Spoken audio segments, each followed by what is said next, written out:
A series of horrific unsolved crimes that brought 20 years of terror to Italy. There was great terror, great fear. Over 2 decades, 7 helpless couples are stalked by a deranged and perverted killer.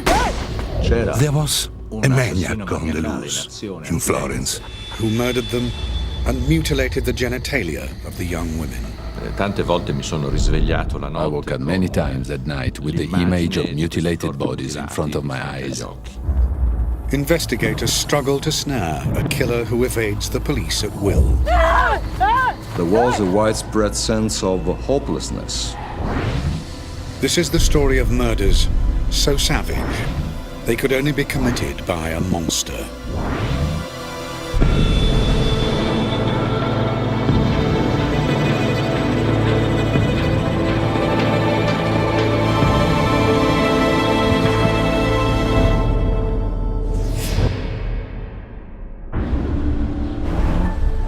Florence, one of the most romantic cities in the world. But in the 1980s, Italy is a deeply religious country, where premarital sex is frowned upon.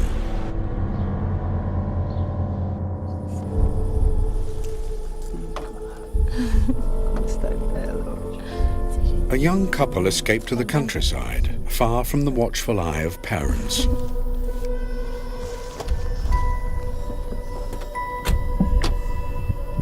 The isolation this couple seek will turn out to be anything but romantic.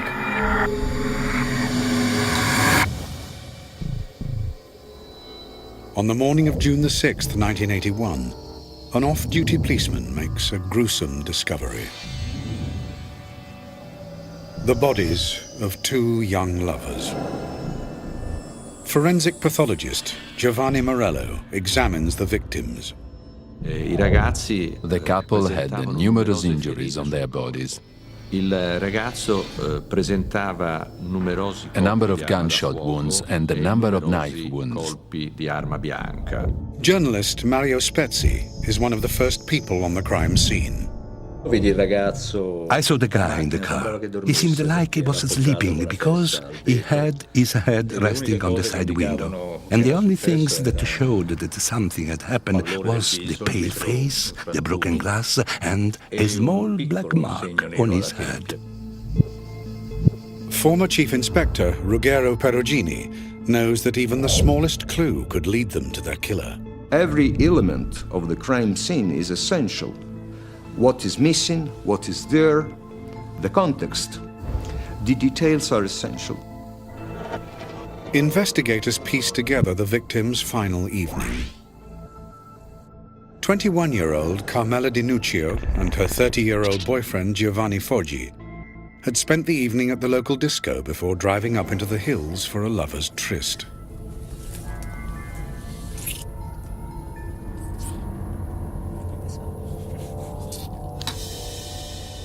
Guarda, guarda!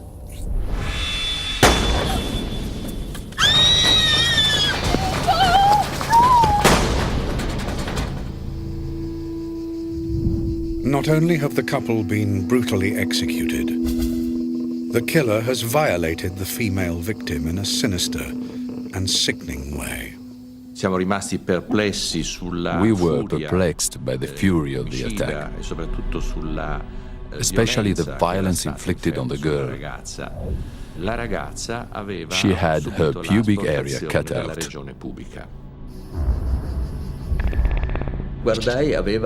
She had, very shockingly, a wound below her abdomen that couldn't really be described as a wound. It was like her lower abdomen was missing. The Carabinieri, Italy's local police force, struggle to find a motive for the murder. But the isolated setting for the attack prompts investigators to make a connection with an unsolved murder from 7 years earlier. In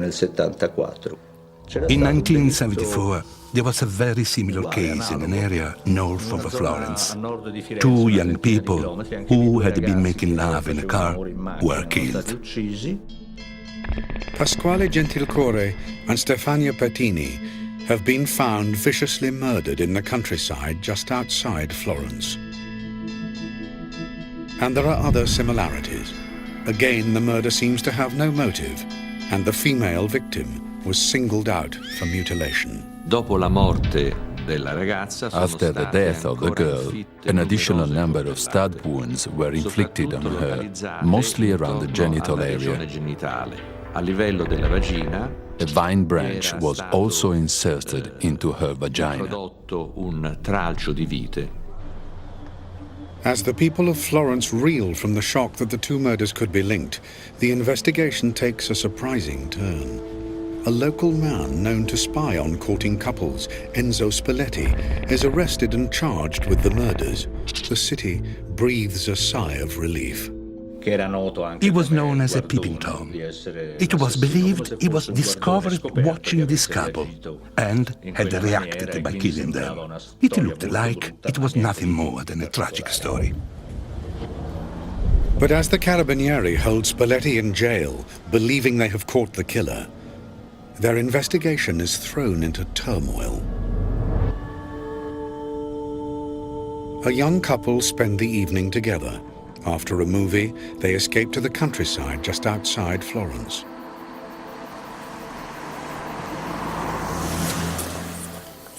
But they are not alone.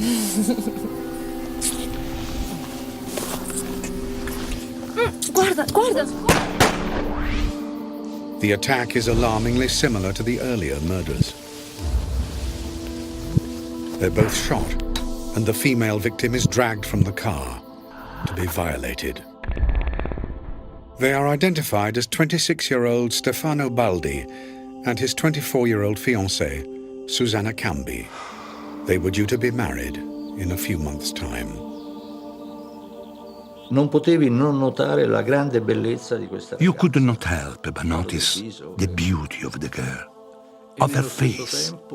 And at the same time, the mutilation was terrible, worse than the earlier ones. It's painfully clear to investigators that they have arrested the wrong man. Spalletti is released without charge. It's a huge setback. But the Carabinieri find crucial evidence at the crime scene. Bullet casings, similar to ones found at the two previous attacks. Forensics run ballistic tests and make a crucial discovery. Francesco Donato is head of the Forensic Science Lab for the Tuscan police. All the bullet cases on the crime scenes could be traced back to 22 caliber cartridges. Hence, all the crime scenes were connected to the same type of ammunition. The same type of weapon has been used in all three of the murders. It was at this time, after the third murder, that they realized the existence of a serial killer. And police realize that there can only be one killer. Such is the singular brutality and the signature genital mutilation. He wanted to make it clear that the perpetrator was him and no one else. There was a maniac on the loose, and panic spread through Florence. The question on everyone's lips is not, will the killer strike again, but when?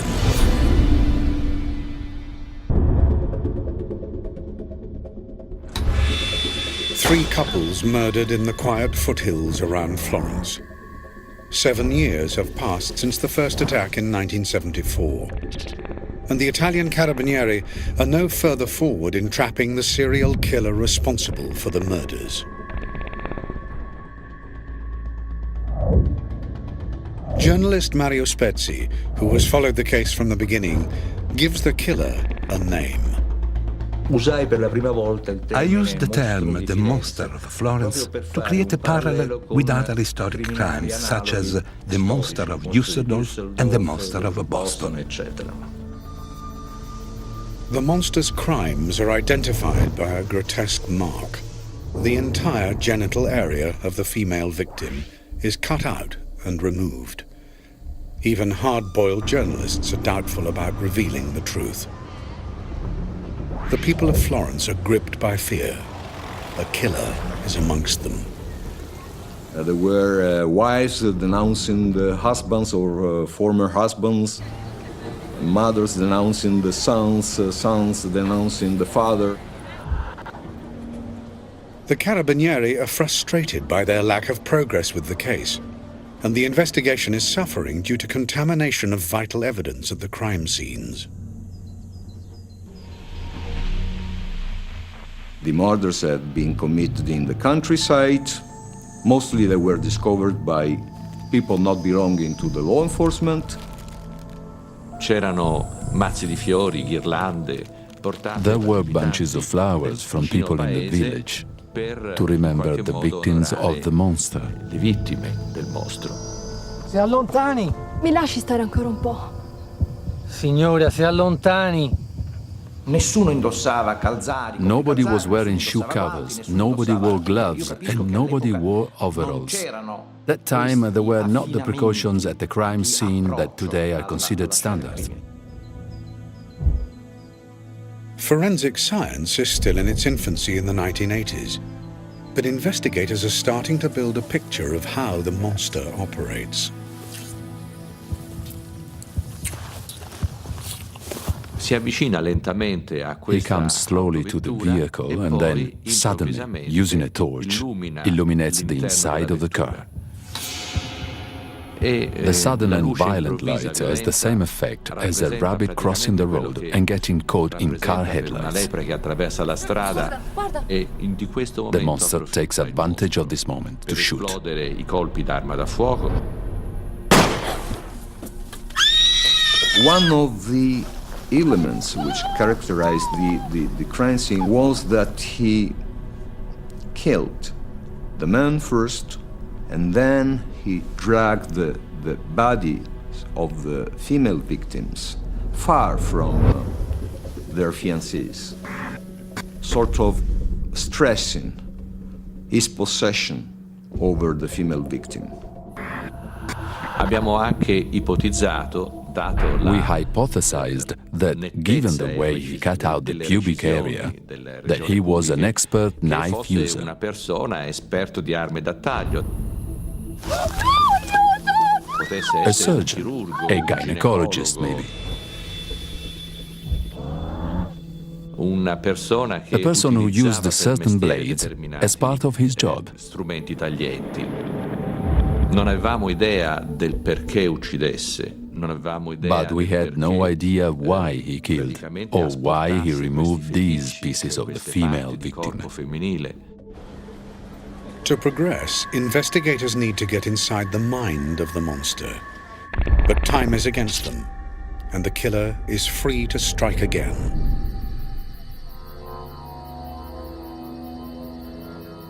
On June the 19th, 1982, in a country road just outside Florence, passing motorists report what they initially believed to be a traffic accident. Ambulance driver Lorenzo Allegranti is called to the scene. We arrived 4 or 5 minutes after the call. And when we arrived, we saw immediately it was something very different. In the car, our childhood sweethearts, Paolo Mainardi and Antonella Migliorini, the monster's latest victims.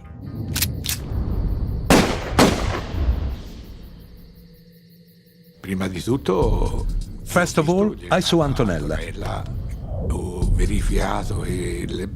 I realized there was nothing to be done for her. She was already dead. The other victim was lying on the back seat. Nella poltroncina di dietro. È ancora vivo! 22-year-old Paolo Mainardi has survived the attack. Si vuole fare alla svelta per vedere se si arrivava a salvare questo ragazzo. I wanted to be very fast to see if we could save the guy, in the hope that he would lead us to the monster. This time, the victims saw their attacker approaching. The guy started the car and tried to escape by putting the car into reverse. However, the car got stuck with the back wheels in the gutter. E rimase lì incastrato. The murderer showed a cool reaction because he shot out the headlamps and then shot the guy. But his attack does not go to plan. È vicino a un paese. He was close to the village and afraid of being caught, so he didn't mutilate the victim but left the scene. Ma se ne va via.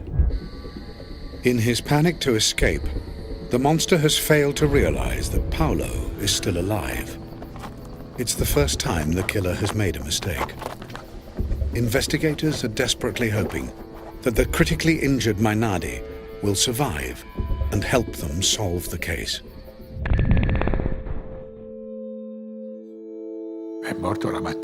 He died in the morning at around 4:15. It was a big blow, because by saving him, things could have been different.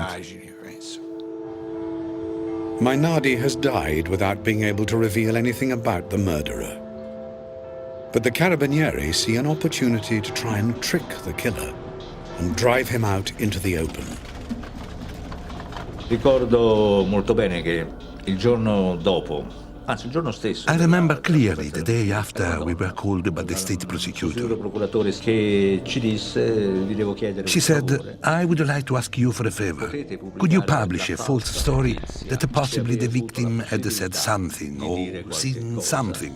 di aver visto qualcosa. Questo ve lo chiedo perché Hopefully the murderer will read the story and perhaps make a mistake. Commetta un errore. It is just days after Mainardi's funeral.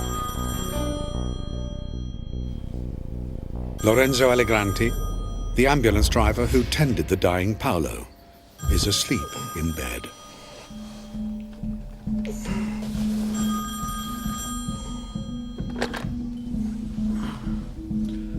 Pronto? Pronto? Mainardi, che cosa ha detto? Pronto? Chi parla? Chi è? Chi parla? He said, the monster of Florence.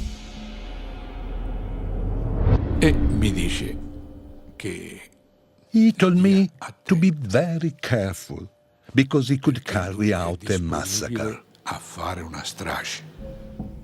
It seems the false story that the dying Paolo Mainardi had described his attacker has succeeded in getting a reaction from the monster. Allegranti is given police protection. There were many more calls. I was always harassed by the monster via the telephone. Pronto? Stai molto attento a quello che dici o sei un uomo morto.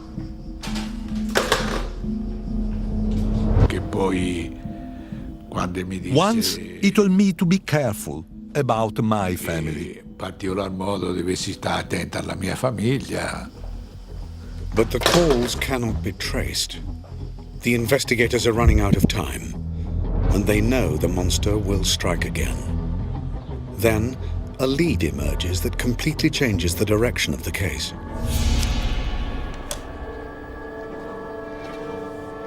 It comes in the form of an anonymous letter. An anonymous letter was sent which said, "Why don't you look at the murder of 1968?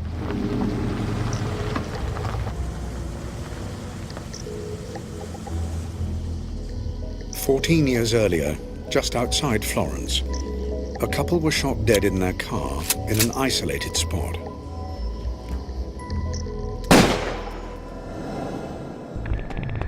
The investigators search police archives and discover the case has a startling similarity to the monster killings. The couple were shot with a .22 caliber gun. 8 shell casings were found on the ground at the murder scene and are still in police files. Forensic experts examine the bullet shells. To be able to tell if the shells all came from the same weapon, they have to be analyzed using a comparative microscope. This is the imprint of the firing pin enlarged. Here we can see the particular characteristics that identify the cartridge. The microscopic imprints made on the bullet by the gun when fired are unique to each weapon. The results are staggering. All these shells were all fired from the same weapon. These murders, more than 20 years apart, have been committed using the same gun. The victims in 1968 were a married woman, Barbara Locci, and her lover, Antonio Lobianco. Investigators discover that their killer was Barbara's jealous husband, and that he is still serving a life sentence in prison. The common link must be the murder weapon.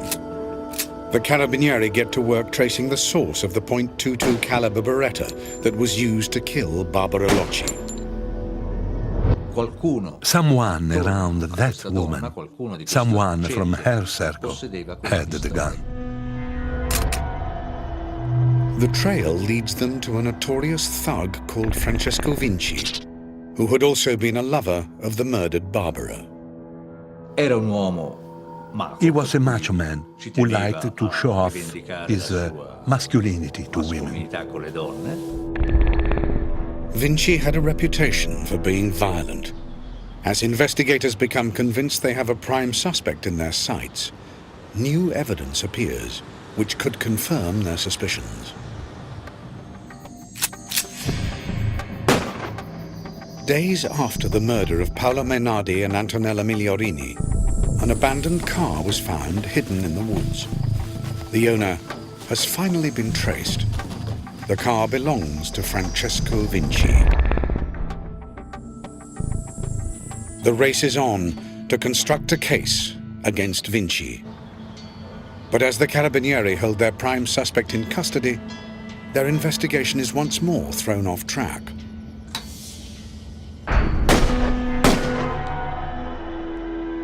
Reporter Mario Spezzi finds himself at the scene of yet another double murder.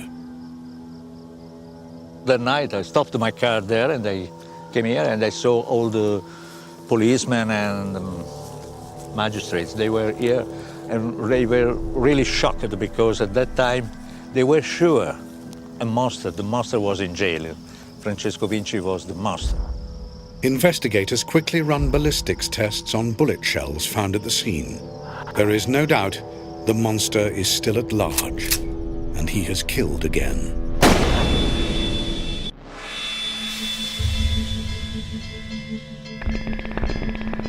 Eight young men and women have been slaughtered in the Italian countryside. Police have been chasing leads, but they have come to nothing. The monster of Florence is still at large, and he has killed again. Two German tourists have been shot dead in their camper van. But for the second time, the monster's attack has gone wrong. The policeman said, have a look inside. I looked and I thought it was a girl. It was a boy with long, very blonde hair. He was very slim. Me too, when I saw the first time, I thought it was a girl. The murdered men are two students, Wilhelm Meyer and Uwe Rouge-Sens. Investigators think the killer has mistaken one of the long-haired students for a woman. They believe that on discovering both his victims are male, the monster has no interest in completing his ritual. The primary motivation for committing the murder was not the death of the victim, but the mutilation itself. The monster of Florence has claimed 10 victims in 10 years. His last two attacks failed to secure him his desired trophy. He will not make the same mistake again.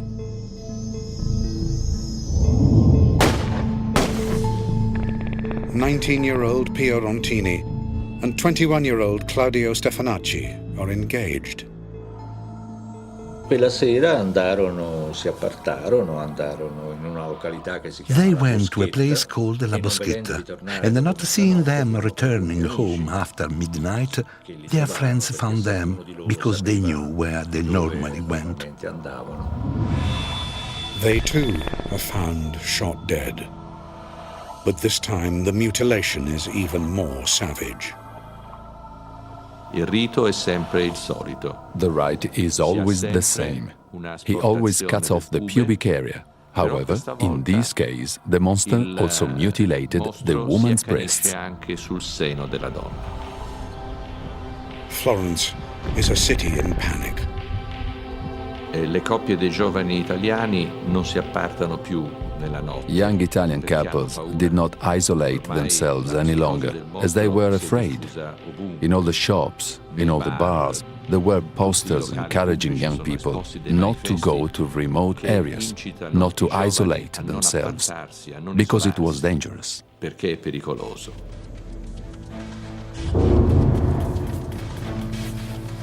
But not everyone understands the danger.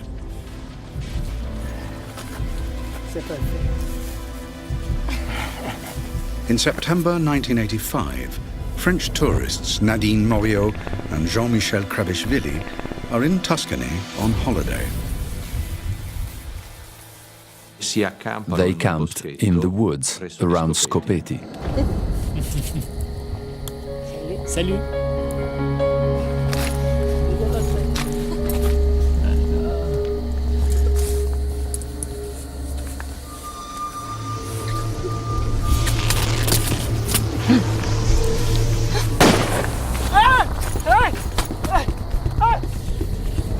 E il mostro, che era inginocchiato, l'assassino, sparò immediatamente. The monster immediately killed the girl. The guy was only hit in his hand and managed to get out of the tent and tried to escape. However, he took the wrong turning. If he had run in the opposite direction, he would have got to the main road. But instead, he ran into the woods and was caught by the monster, who cut his throat.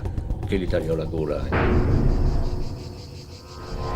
It's soon revealed by the monster why he has targeted and killed the French tourists. He had killed 2 foreigners, so there was no report of missing people. Then he sent an anonymous letter to the state prosecutor. Inside this letter was a piece of the victim's breast that had been cut off. The contents of the letter appear to be part of a sick game the monster wants to play with investigators. He wanted the office of the prosecutor to receive this letter without knowing that the murder had been committed, and they would now have to look for the victims. Fortunately, the killer's intentions fail. Luckily, a person hunting mushrooms found the bodies a few hours before the arrival of the letter. With the murder toll now at 14, the people of Florence are losing patience. They are angry, scared, and frustrated with an investigation that has failed to trap the killer. Public opinion was very agitated. The police and the courts were under immense pressure. It had become the black spot of Italy. An episode like this has never happened before in the criminal history of Italy. With the public demanding action, the case is transferred to the Polizia, Italy's national police force. Chief Inspector Ruggero Perugini heads up the investigation. There was a widespread sense of hopelessness. Most of the leads had been explored. Perugini, an admirer of the FBI, is determined to get results. We decided, let's approach this investigation with a new start. Okay, just sticking to the facts.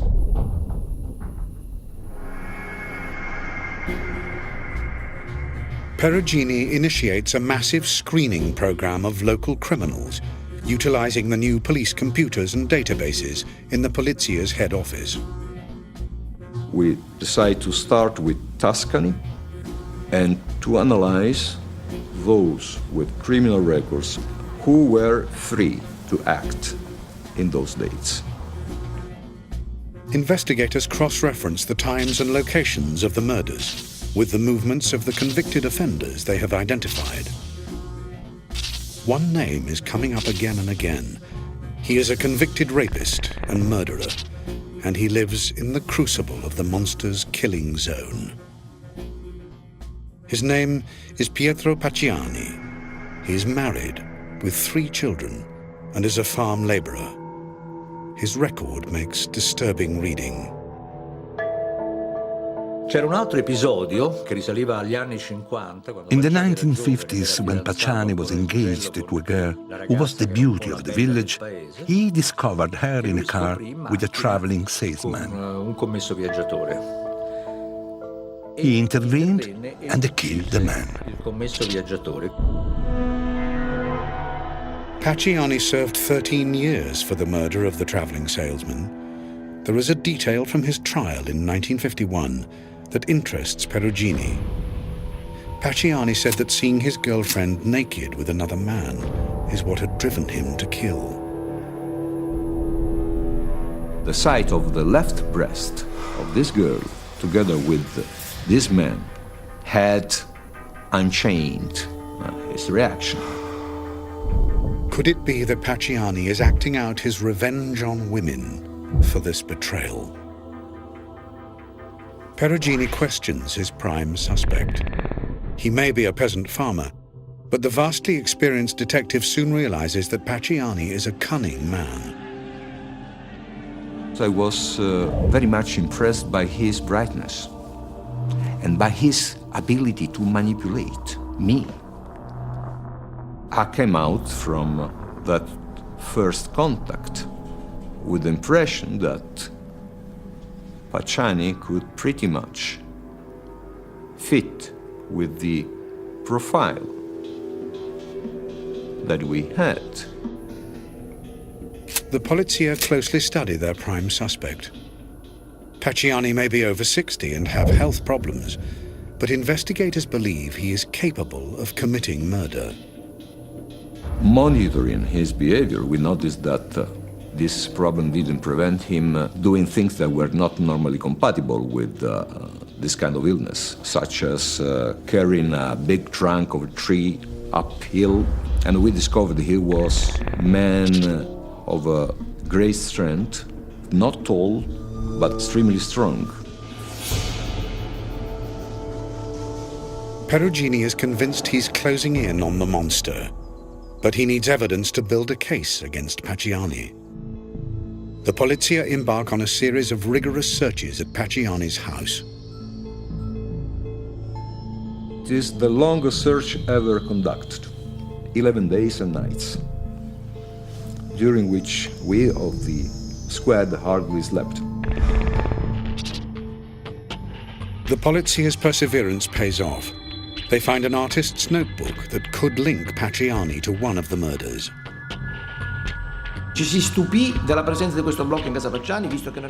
We were astonished to find this drawing pad in Pacciani's house, since you couldn't buy them in Italy.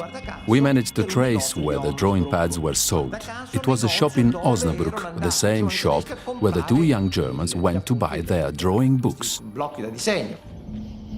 It's damning evidence, but to build a homicide case, officers need to link Pacciani to the murder weapon. They believe the .22 caliber gun used in all the killings must have been lost or stolen after the murder of Barbara Locci in 1968 and has somehow fallen into the possession of Pacciani. A seemingly impossible task until there is an astonishing breakthrough. I saw the reflection of the light of something metallic. They find a bullet in Pacciani's garden. We had it taken out of the ground, and we had it immediately delivered to the forensic police in order to have it analyzed. The Polizia have bullets and shells from all of the murder scenes. It is Francesco Donato's task to compare them with the bullet they have found in Pacciani's garden. If they match, the polizia have found the monster. Abbiamo stabilito la perfetta coincidenza e quindi They were a perfect match. The cartridge found in Pacciani's garden was definitely from the same weapon that was used in the double homicides of the monster of Florence. Investigators now have enough evidence to make a case against Pacciani. His trial begins in April 1994. Pacciani pleads his innocence. On the 1st of November 1994, the verdict is announced. In nome del popolo italiano, la Corte d'Assise del Primo Grado di Firenze, sezione prima, dichiara Pacciani Pietro colpevole dei delitti a lui ascritti e lo condanna alla pena dell'ergastolo con isolamento diurno per la durata di anni 3. Amidst chaotic scenes, Pietro Pacciani leaves the courtroom to begin his life sentence in Soliciano prison. But is Florence now free of the monster?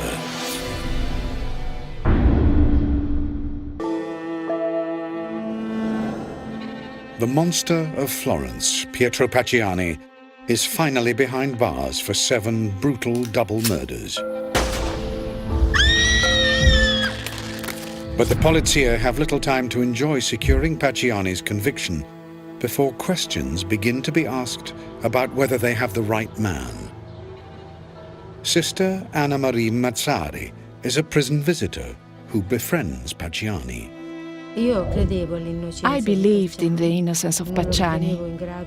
I don't believe he was capable of such actions. He spoke to me about the bullet they found in his garden. He told me someone has put it here. He considered these things an attempt to frame him, to try to make him look guilty. Controversy is growing over evidence from the final murder scene, committed in 1985, that casts serious doubt over Pacciani's conviction. Questo avvenendo in una zona non molto frequentata. Because the attack happened in a remote area, the bodies were not found immediately. As more time passes between the event that causes death and the finding of the body, the more difficult it becomes to identify the time of death. Più difficile è identificare il momento della morte. The polizia assert that French tourists Nadine Moriot and Jean-Michel Kravishvili were killed on the Sunday night, but the contents of their stomachs still contain traces of rabbit pasta eaten on the Saturday, prompting some to claim they died on the Saturday night. Il problema dello stabilire la data, se sia... The problem of establishing if the murder was committed on Saturday or Sunday is fundamental to the investigation, because if the murder was Saturday, Pacciani had a strong alibi, because he was at a village feast where a great number of people saw him. I colleghi che hanno eseguito l'autopsia hanno posto la morte la domenica. The people who performed the autopsy concluded the time of death was Sunday night, not Saturday. Clearly, I can understand their difficulty in establishing the time of death, as the bodies were in an advanced state of putrefaction. But in this specific case, I don't agree with my colleagues. I thought and still think they did not die on Sunday, but Saturday evening. Non sia avvenuta di domenica, ma sia avvenuta di sabato, nella notte fra il sabato e la domenica. Unanswered questions about the murder of Kravishvili also remain.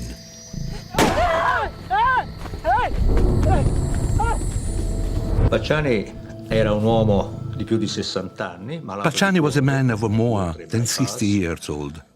He had a weak heart, as he had undergone 2 or 3 bypasses, was very chubby, and suffered from emphysema. Questo contrasta molto con le modalità del delitto, la fuga di un giovane o il tentativo di fuga di un giovane. It strongly contrasts with the escape of the young guy who practiced athletics frequently. With so many elements of the case being called into question, Pacciani successfully appeals his conviction. but investigators remain convinced of Pacciani's guilt.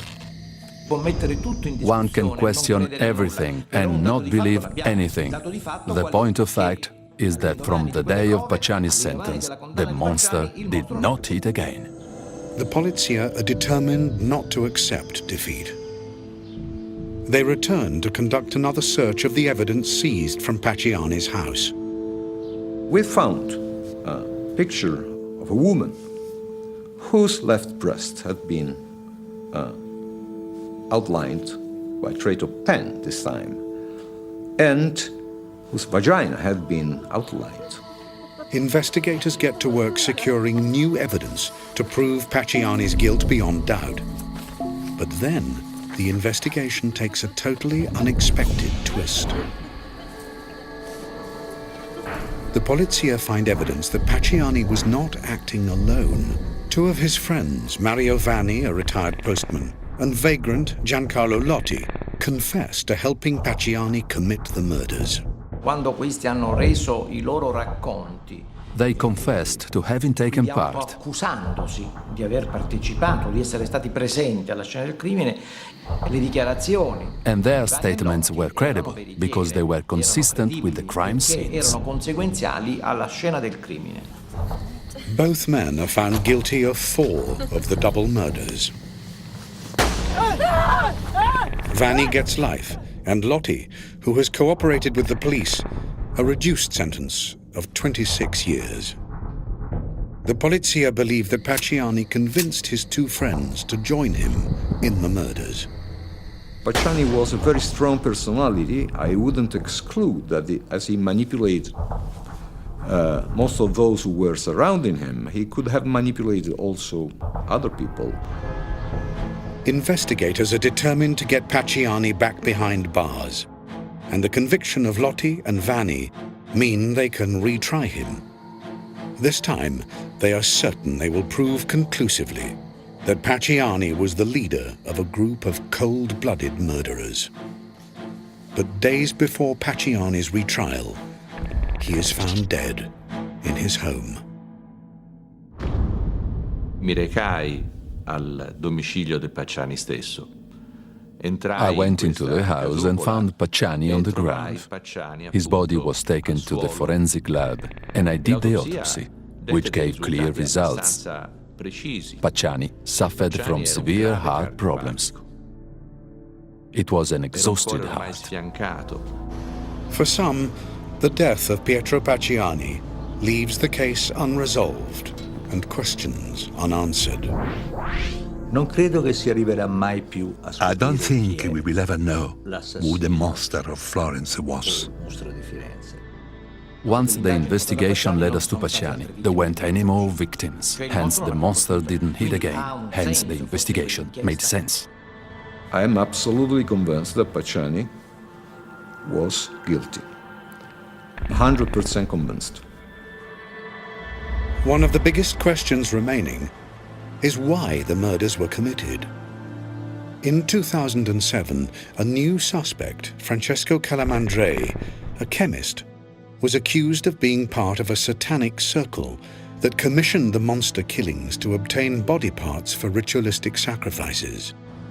But Calamandrei was acquitted. Only one thing is certain. The monster of Florence still casts a shadow over Tuscany, and the horrors linger in the minds of the investigators who worked on this distressing case. La violenza perpetrata su queste povere donne. The violence done to those poor women. Violence I had nightmares about. I woke up many times a night with the image of mutilated bodies in front of my eyes. They are not things that you could easily forget.